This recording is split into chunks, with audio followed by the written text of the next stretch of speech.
Hi everyone, my name's Jaffa. I'm part of the area engagement team for Scotland Northern Ireland. I've been in the Navy for 33 years now. I've served on every type of ship the Navy's got. Not every single ship, but every class of ship. So I've had little minesweepers, I've had frigates, I've had destroyers, I've even had an aircraft carrier.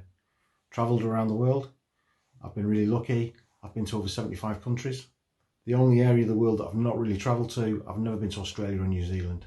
So if I'm going to go there now, it looks like I might have to pay for that myself. As a job, I'm a chef by trade. I've cooked for the Queen, I've cooked for Prince Charles, I've cooked for loads of dignitaries, but it's not all fine dining. 1 minute at sea doing spag bowl or egg and chips, next thing we go to some far-flung island on the other side of the world and there's a bit of fine dining for some sort of dignitary, and then the next day we're back at sea and I'll be doing a barbecue, making a curry, or even making bread. I've really enjoyed my time in the Navy. Cheers guys. I was born in Warrington, but I was made in the Royal Navy. Cheers.